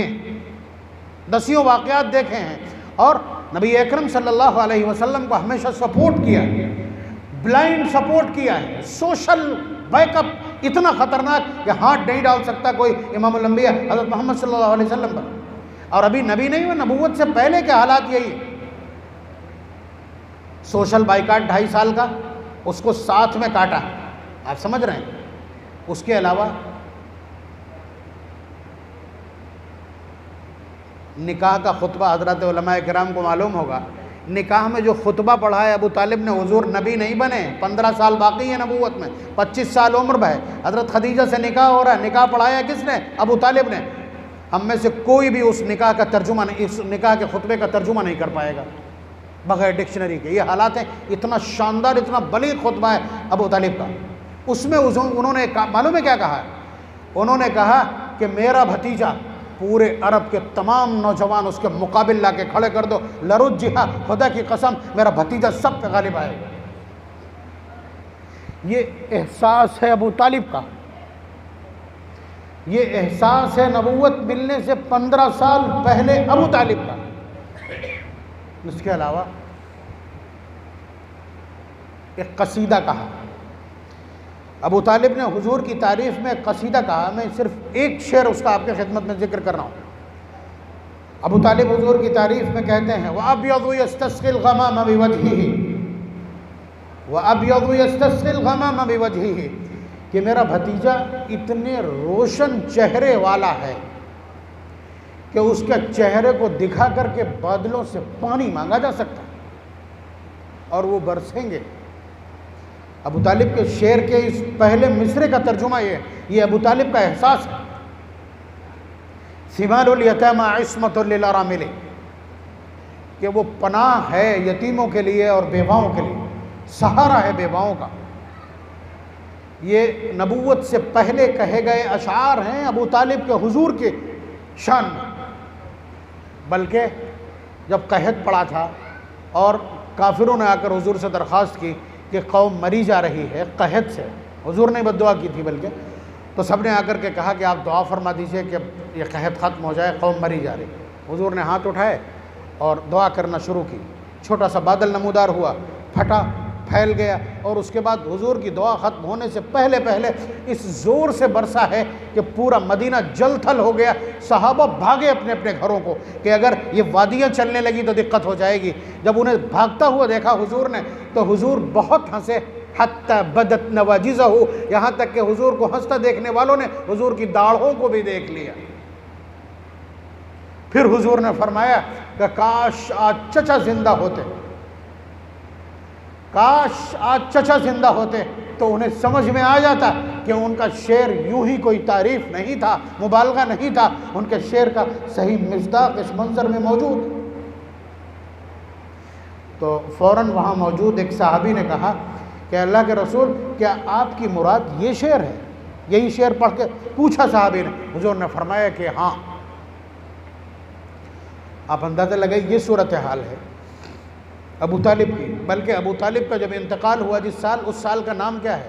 जिन लोगों ने सीरत पढ़ी होगी उन्हें मालूम होगा, उस साल का नाम है आमुल हुज़्न, गम का साल। हुजूर ने उसका नाम रखा है आमुल हुज़्न। हुजूर के लिए मक्के में रहना मुश्किल हो गया। अबू तालिब की वफ़ात की वजह से तो हुजूर ताइफ गए थे। तो उसके बाद पता चलता है कितना बड़ा बैकअप और कितना बड़ा सपोर्ट था। सुन लिया अच्छी तरह से आपने? अबू तालिब की मोहब्बतों का हाल, अबू तालिब की ताईद का हाल और अबू तालिब का हुजूर से जो लगाव है उसको अच्छी तरह सुन लिया आपने। ये 36 साल पर मुहित है। हुजूर की उम्र मुबारक जब 53 साल है उस वक्त उनका इंतकाल हुआ है और 8 साल की उम्र में उन्होंने हाथ थामा था। तो कितने हो गए कुल? ज़्यादा हो गए। तो आप अंदाज़ा लगाइए, ये तकरीबन 45 साल होते। 45 साल का ये बैकअप है, ये खिदमत है और कोई हुजूर तक पहुंच नहीं सका इसी वजह से कि अबू तालिब मौजूद है, कोई कुछ कर नहीं सकता। उसके बाद ही वो सारे प्लान बने थे हुजूर को कत्ल करने के, घर घेरने के। लेकिन अब मैं पूछता हूँ, इतनी मोहब्बत, इतनी चाहत और इतना सपोर्ट अबू तालिब हैं कहाँ? लाख टके का सवाल ये है कि अबू तालिब कहाँ हैं? हुजूर ने फरमाया मेरे चचा जहन्नम में, उनको सबसे हल्का अजाब दिया जा रहा है। उनके पैरों में जो जूतियां हैं वो जहन्नम की आग की हैं जिससे उनका दिमाग खोलता रहता है। ये सबसे हल्का अजाब है। ये मिशकात की रिवायत है और मिशकात ने इसको नकल किया है और ये सहीहैन में से किसी की रिवायत है। अब बतलाइए, इतनी मोहब्बत आप परोस नहीं पाएंगे। आप बताइए कितना परेशान होंगे कुरैश मक्का। आखिरी बार जब अबू तालिब के पास आए थे सारे मक्के के सरदार और आकर के कहा था कि अपने इस भतीजे से कह दो कि जो कुछ वो कहता है वो कहता रहे, लेकिन हमारे माबूदों को तो बुरा भला कहना छोड़ दे। अगर ये किसी से शादी करना चाहता हो तो हम उससे शादी करवा दें कि बगैर इब्बट के, और अगर ये माल चाहता हो तो एक एक आना पाई अपने घर से ला के इसके कदमों में डाल दें। और इसको सरदारी की ख्वाहिश है तो मक्के का निर्विरोध बिला इख्तिलाफ हम इसको अपना कायद तस्लीम किए रहते हैं, लेकिन ये हमारे माबूदों को बुरा भला कहना छोड़ दे। अबू तालिब ने बुलाया, इतना बड़ा हाइप बना करके पूरी भीड़ आई है सरदारों की, तो अबू तालिब ने भी दबाव में आकर के इतना कहा सिर्फ कि बेटा देखो ये क्या कह रहे हैं, ज़रा इसको सुनो और समझो और हमारे ऊपर उतना बोझ डालो जितना हम सह सकें। ये सारे के सारे कुफारे ये सारे के सारे मक्के के सरदार हैं, रूसा कुरैश है। हुजूर का जवाब देखिए ना, मोहब्बत का जवाब मोहब्बत हुआ करता है, लेकिन पैगाम का जवाब मोहब्बत नहीं है, पैगाम का जवाब पैगाम ही रहेगा। हुजूर ने क्या कहा था, सबको मालूम होगा, याद होगा। हुजूर ने फरमाया कि चचा अगर मेरे ये एक हाथ में सूरज और एक हाथ में चांद ला करके रख दें और मुझसे कहें कि मैं वो सब कुछ कहना छोड़ दूं तो ये मुमकिन नहीं है। अबू तालिब ने उस वक्त भी ये कहा था कि बेटा तेरा जो जी चाहे कर, मैं हर हाल में तेरे साथ खड़ा हूं। ये आखिरी एफर्ट थी कुफार मक्का की। तो आप अंदाज़ा लगाइए इतना सपोर्ट करने के बाद ये सपोर्ट महदूद कहाँ तक है। पैगाम को कबूल नहीं किया, ज़ात से बेपनाह मोहब्बत की मामला गर्क हो गया। इसलिए मैंने कहा था कि ज़ात से मोहब्बत करने वाले मंजिल को नहीं पहुँचेंगे। बात समझ रहे हैं आप। और फिर जब हुजूर का इंतकाल हुआ है, हुजूर का जब इंतकाल हुआ है तो इंतकाल के बाद हुजूर ने पूरी तरह से तैयार कर दिया था ना, हज़रत अबू बकर रज़ी अल्लाह तआला अन्हु को सारे साइन दे दिए थे कि मेरे बाद कौन संभालेगा मुसल्ले को। अपनी मौजूदगी में नमाज़ पढ़वाई है, उम्मत की क़यादत सौंपी है। आप अंदाज़ा लगाइए कि अपनी मौजूदगी में नमाज़ पढ़वाई है, हज़रत सिद्दीक़ अकबर रज़ी अल्लाह तआला अन्हु को खिलाफत सौंप दी है। गोया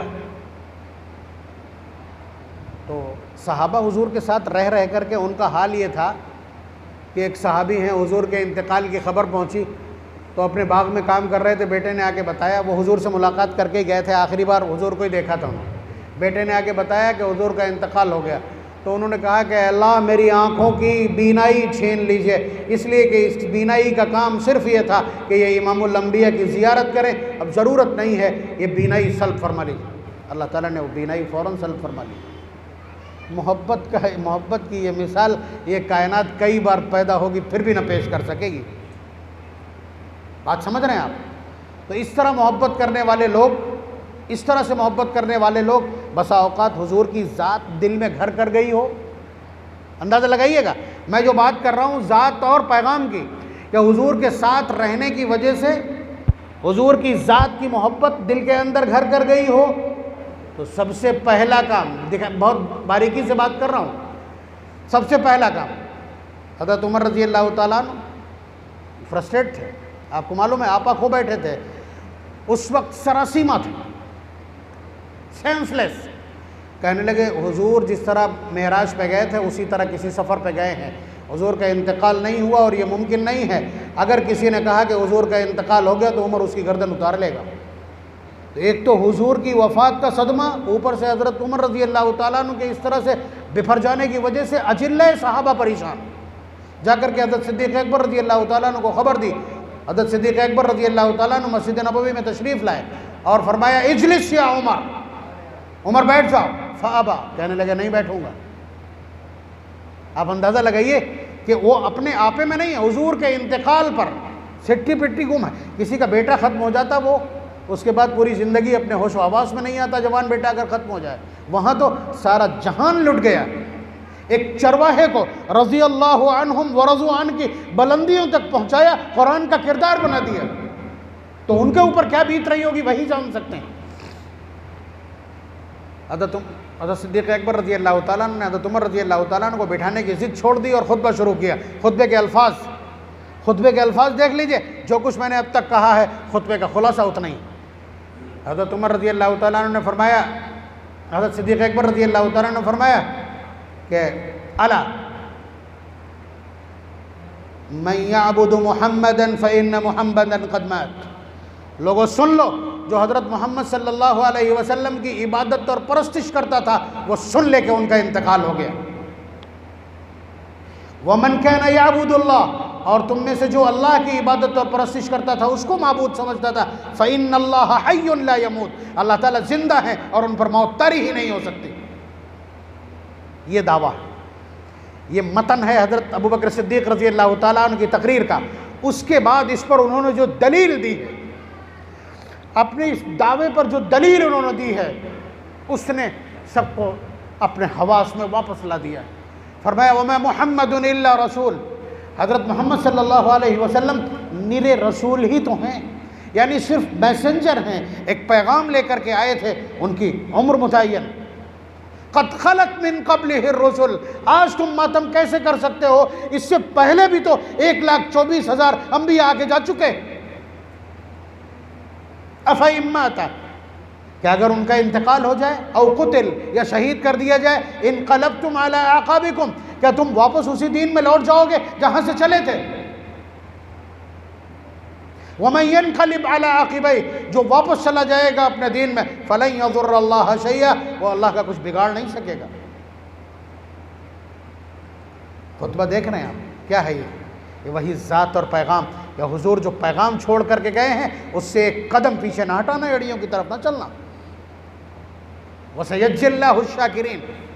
तो आप अंदाज़ा लगाइए, पहली चीज़ जो सहाबा, अब अल्लाह ताला को करना था कि हज़रत फ़ारूक़ आज़म रज़ी अल्लाह तआला अन्हु पर गालिब आ गई ये बात, और सिद्दीक़ अकबर रज़ी अल्लाह तआला अन्हु ने उसको बाकायदा कंडेम किया खड़े होकर के।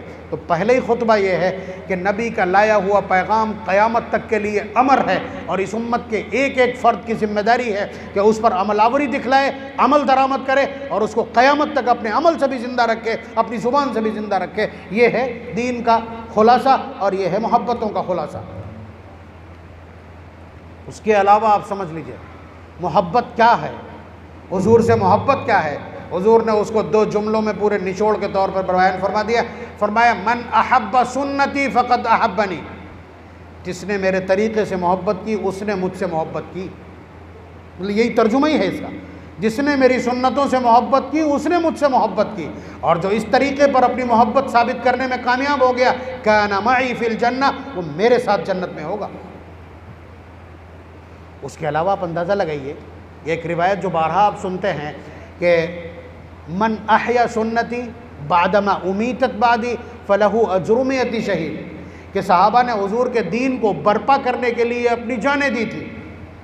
तुम्हारे लिए भी ये दरवाज़ा खुला है, अगर मेरी किसी सुन्नत को छोड़ दिया गया हो और भुला दिया गया हो, फिर उस सुन्नत को जो शख्स ज़िंदा करेगा उसके खाते में 100 शहीदों का अजर लिखा जाएगा।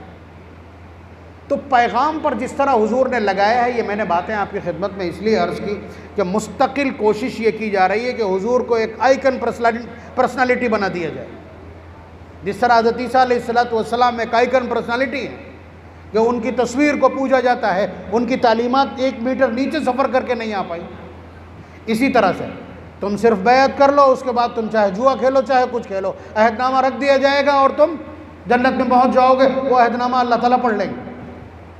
इस तरह का जो तसव्वुर परोसा गया है वह उम्मत को आमाल से दूर करने वाला। याद रखिए, हमारा नबी इनकलाबी है। जैसे ही आप नबी के आमाल को, तरीक़े को अपनाएंगे, आपके इर्द गिर्द रोशनी शुरू हो जाएगी। हुजूर ने फरमाया ज़िन वर्जह, जब तुम तौला करो तो झुकता हुआ तौला करो। हुजूर ने फरमाया मन गश्शना फलैसा मिन्ना, जो शख्स मिलावट करे वो हम में से नहीं। इस पूरे शाहबाद में अगर किसी मुसलमान के स्पेलर के सिलसिले में ये बात फैल जाए कि वो शख्स मिलावट नहीं करता, तो भीड़ नहीं टूटेगी। ये नबी की एक छोटी सी सुन्नत का असर होता है कि पूरा ज़माना दीवाना हो जाए, और जिसके बारे में ये पता चल जाए कि उसकी तौल अच्छी है तो सारा ज़माना गल्ला ख़रीदने वहीं पहुँचेगा। ये एक बात नहीं, नबी के तरीक़े को जिस तरह अपनाते चले जाएंगे उसी तरह से इनक़िलाब बर्पा होता चला जाएगा, और ये सारी की सारी दुनिया आपकी दीवानी हो जाएगी। नबी की ज़िंदगी में, नबी की तालीमात में, नबी की सीरत में कहीं भी शोर शराबा, हंगामा, नारे, सड़कों पे निकलना है ही नहीं। हमारी तहज़ीब का कभी हिस्सा ही नहीं रहा। ये भारतीयकरण है, नबी अकरम सल्लल्लाहु अलैहि वसल्लम की मोहब्बत का भारतीयकरण। एक बड़ी तादाद डीजे की धुन पे थिरक रही होती है, 25% तादाद वो है जो क्वार्टर लगाए होती है। मैं सब कुछ देखने के बाद आपकी खिदमत में बोल रहा हूँ। ये नबी की मोहब्बत को जतलाने, दर्शाने, दुनिया को दिखाने का नमूना। उन्होंने कहा मन अहब्ब सुन्नती फ़क़त अहब्बनी, नबी की सुन्नतों पर अमल होगा तो चेहरे पे दाढ़ी होगी, सर पे टोपी और अमामा भी होगा, और ये कलेजा चीर देने के लिए काफ़ी। खाली पूरे शहबाद के मुसलमानों को अगर टोपी दे दो आप, और वो टोपी पहन के 2 दिन खाली सड़कों से निकल जाए, तो बहुत सारे पायजामे गंदे हो जाएंगे। मतलब मैं ये छोटी छोटी बातें जो नबी के सलीक़े, नबी के लिबास, नबी की सुन्नत, नबी के तरीक़े से मुताल्लिक़, तरीक़े को रख दिया किनारे, और उसके बाद सिर्फ ज़ात पर उतर आए। बर्थडे, ज़ात से मोहब्बत, हुजूर की सिर्फ तारीफ़ और तौसीफ़ और हुजूर के मौजज़ात बयान करना, ये सिर्फ थोड़ी देर के लिए हमारी मोहब्बतों को तो चार्ज कर देगा, लेकिन हमारी ज़िंदगियों में इनकलाब नहीं बर्पा करेगा। वरना बहुत सीधी सी बात यह है कि ये वाली अक़ीदत जो हमारे सनातनी लोग पेश करते हैं कि उनके यहाँ अपनी अपनी मूर्तियाँ हैं, उन सब के अलग अलग दिन हैं कि वहाँ जा कर के मंगल को फला जगह लंगोट चढ़ेगा, और शनिचर को फला जगह तेल चढ़ेगा, और जुमेरात को फला जगह फला चीज़ चढ़ेगी। वो गए और जाके नारियल चढ़ाया, लंगोट चढ़ाया, पुष्पांजलि की या आरती की, और उसके बाद घर आ गए। ना उस शख्स की तालीमात वजूद में आई हैं, ना उस शख्स का किरदार उनके सामने है, और ना उस शख्स को कायद माना जाता है। ये वाली मोहब्बत हमारी कम्युनिटी ने भी अपना ली है कि नबी के नाम पर निकले 12 रबीउल अव्वल को, शोर मचाया, और उसके बाद पूरे साल कभी दुरूद भेजने की तौफीक न हो। नबी की ज़ात तो हमारे लिए बिल्कुल वैसी जैसी हमारी सांसें हैं। एक पल आपसे जुदा ही नहीं हो सकती, एक पल आप नबी को जुदा कर नहीं सकते। आप मजलिस से जब उठेंगे तो आपके जहन में ये होना चाहिए कि मजलिस से उठते वक्त हुजूर ने क्या पढ़ा था, क्या आदाब लग गए, हुजूर को याद करना मजबूरी। जैसे ही मस्जिद से निकलने चले तो फिर याद आ गया कि हुजूर ने पहले कौन सा कदम बाहर निकाला था, फिर उसके बाद अगला स्टेप के हुजूर ने पहले चप्पल कौन सी पहनी थी, और जब मस्जिद की सुफूफ से बाहर निकले थे तो हुजूर ने क्या कहा था, क्या पढ़ा था, और जब घर में दाखिल हुए या बाज़ार से निकले तो बाज़ार में जाते वक्त हुजूर का मामूल क्या था, और वीरानों से गुजरते हुए हुजूर का मामूल क्या था, अपने घर में कदम रख रहे हैं तो हुजूर का मामूल क्या था। ये वो ज़ात है जो साए की तरह आपके साथ चलना चाहिए। मोहब्बत यही है। अगर वो वाली मोहब्बत अपनाएंगे तो फिर साल में 1 बार 2 घंटे के लिए हुजूर की याद आएगी, और अगर सुन्नतों पर अमल करेंगे तो हुजूर को अपनी ज़ात से जुदा नहीं कर सकेंगे। बता दीजिए कौन सी मोहब्बत करना है, उसके अलावा अहादीस के ज़ैल में मोहब्बत का कौन सा सलीका इतनी देर में आपने समझा है, उसे गिरह से बांध लीजिए। तो है हमारे पास अभी वक्त, चला भी थोड़ी देर, 9 बजे नमाज़ होनी है, बस टाइम हो गया मतलब मेरा। तो नबी अकरम सल्लल्लाहु अलैहि वसल्लम के तरीक़े को और सुन्नतों को बर्पा करने के लिए आपको हुजूर की तालीमात का सहारा लेना पड़ेगा, और सुन्नतें सिखाने की आदत बचपन से डाली जाना चाहिए। बच्चा जब कपड़े पहने तो अगर अपनी मर्ज़ी से पैर डाल रहा हो पायजामे में तो टोकिए कि बेटा नहीं, पहले दाहिने पैर में पायजामा पड़ेगा, और अगर उतारते वक्त वो दाहिना उतारता है तो कहा जाए कि नहीं बेटा खाना खाने चले। तो हर चीज़ में कि ये हुजूर का तरीक़ा है, ये हुजूर का तरीक़ा, ये हुजूर का तरीक़ा, ये हुजूर का तरीक़ा। इतने बड़े बच्चे को स्कूल भेजते हैं, उसके कान में भरते रहते हैं बेटा तुम्हें बड़ा आदमी बनना है, बड़ा आदमी बनना, बड़ा आदमी बनना। वो आकर के साइबर जराइम में पड़ जाता है, इसलिए कि डिग्री मिलने के बाद कुछ मिला नहीं तो ये करने लगा। तो अगर आप सुन्नतें बच्चे को समझाएंगे तो वो एक दाई बन के उभरेगा, नबी का दीवाना असल आशिक बन के उभरेगा, उसकी ज़िंदगियों में सुन्नतों का नूर होगा, उसकी ज़िंदगी सुन्नतों से मामूर होगी। ये काम माएँ कर सकती, माएँ कपड़े पहनाती, माएँ खाना खिलाती, और माएँ दूध पीने को देती, पानी पीने को देती, वही टोक सकती हैं। और माओं का हाल ये है कि उन्हें अलिफ पता नहीं है इस वक्त, बात समझ रहे हैं। तो बच्चियों को तालीम दिलवाना, अगर आपको देखिए वली पैदा होना बंद नहीं हुए हैं, लेकिन माएँ भी चाहिए हैं। मोइनुद्दीन चिश्ती अजमेरी जैसी, भाई हज़रत ख्वाजा मोइनुद्दीन चिश्ती अजमेरी रहमतुल्लाह अलैह एक सफ़र में गए और वहाँ से जब लौटे तो घर पे बहुत हशाश बशाश हंस रहे थे, मुस्कुरा रहे थे। माँ ने पूछा बेटा बहुत खुश हो, क्या बात? कहने लगे अम्मा खुशी की बात है, इस एक सफ़र में यहाँ से बंगाल तक 90 लाख लोगों ने तौबा और ईमान पे बैअत की। उनका जवाब क्या था सुनिएगा। हमारी औरत क्या कहती है, बच्चा छोटा नमाज कैसे पढ़ पाएंगे, पाक ही नहीं रह पाते। ये जवाब। और वो कहती हैं कि बेटा इसमें सिर्फ तेरा कमाल नहीं, तेरी माँ का कमाल शामिल है। मैंने मुद्दत रज़ाअत में कभी भी तुझे बग़ैर वज़ू के दूध नहीं पिलाया, ये बरकत है उसकी। तो माँ अगर पाकबाज है तो मोइनुद्दीन चिश्ती अजमेरी पैदा होगा। अगर अब्दुल कादिर जीलानी जैसी माँ हो कि हालात कैसे ही हों बेटा, सच बोलना मत छोड़ना। डाकुओं ने पूछा तुम्हारे पास कुछ? कहा कि अशरफियाँ हैं 40। कहा कहाँ हैं? कहा ये अचकन के अस्तर में। कहा बेटा तूने ये क्यों बता दी, मुझे तो नहीं दिख रही थी। कहा मेरी माँ ने नसीहत की थी चलते वक्त कि बेटा हालात कुछ भी हों झूठ मत बोलना। मैं झूठ नहीं बोल सकता, जान चली जाए। उसने पकड़ा हाथ उस नौजवान का और ले गया अपने सरदार के पास। वो तो सब लोग पढ़ चुके हैं लेकिन मजलिस है तो मैं अर्ज़ कर रहा हूँ। कहा सरदार इसकी गुफ्तगू सुनिए, इसके पास 40 अशरफियाँ हैं जिन्हें ढूंढा नहीं जा सकता, देखा नहीं जा सकता।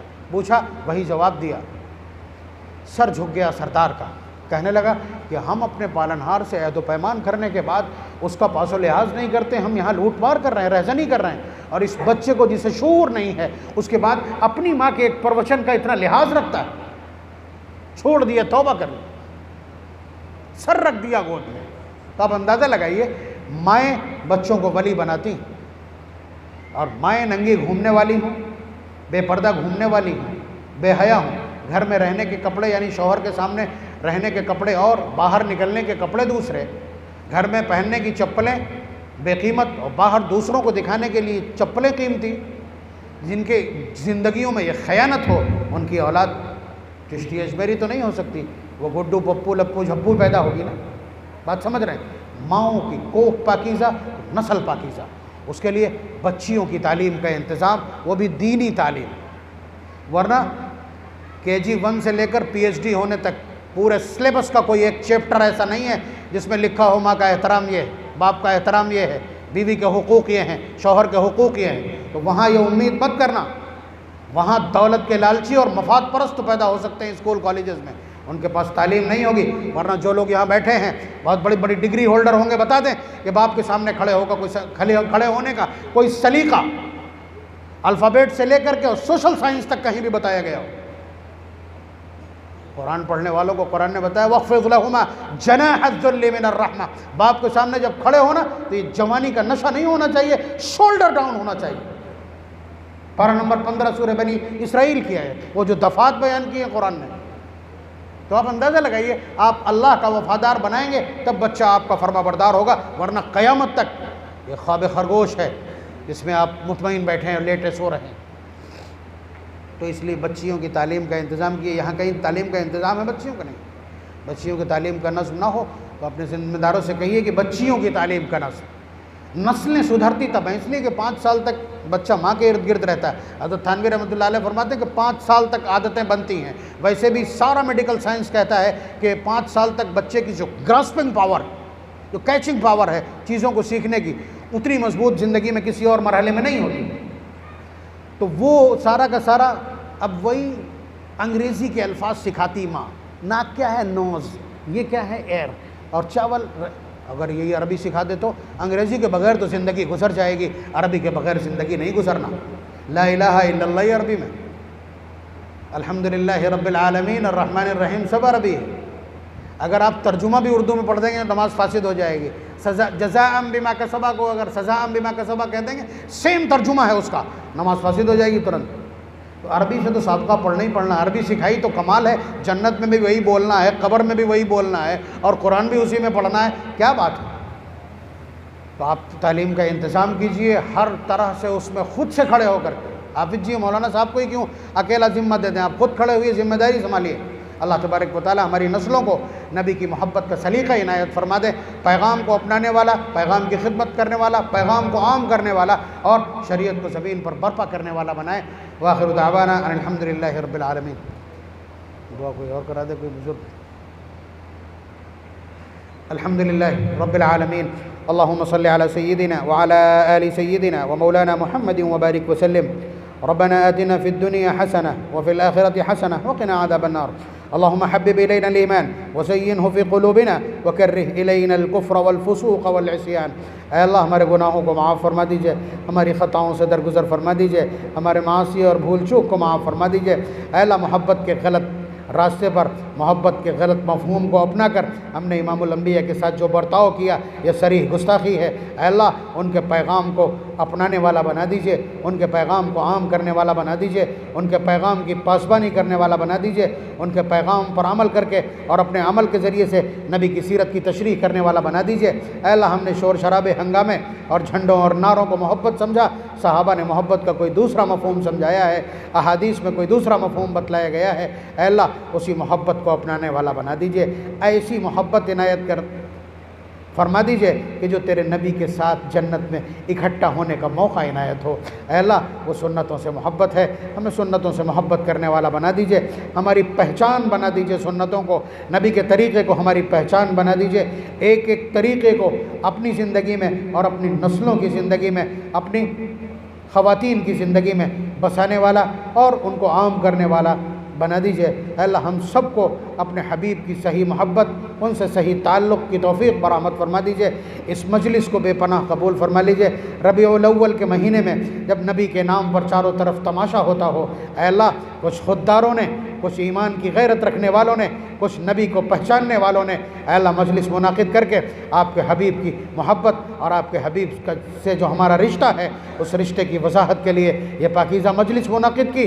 अल्लाह उनकी कोशिशों को बराबर फरमा दीजिए, उन्हें कबूल फरमा लीजिए, उनकी इस कोशिश को कबूल फरमा लीजिए। उलमाए किराम तशरीफ़ फरमा है, अल्लाह इन सब को सीरत के इस उन्वान के साथ मिल्लत के सामने खड़ा होने की तौफ़ीक़ मरहमत फरमा दीजिए, हिम्मत और हौसला जुरत इनायत फरमा दीजिए। अल्लाह हमारी दुआओं को, इस मजलिस को और यहाँ हाज़िरी को कबूल फरमा लीजिए। व सल्लल्लाहु तआला अला खैरि खल्क़ि मुहम्मदिन व आलिहि व अस्हाबिहि अजमाइन बिरहमतिका या अरहमर राहिमीन।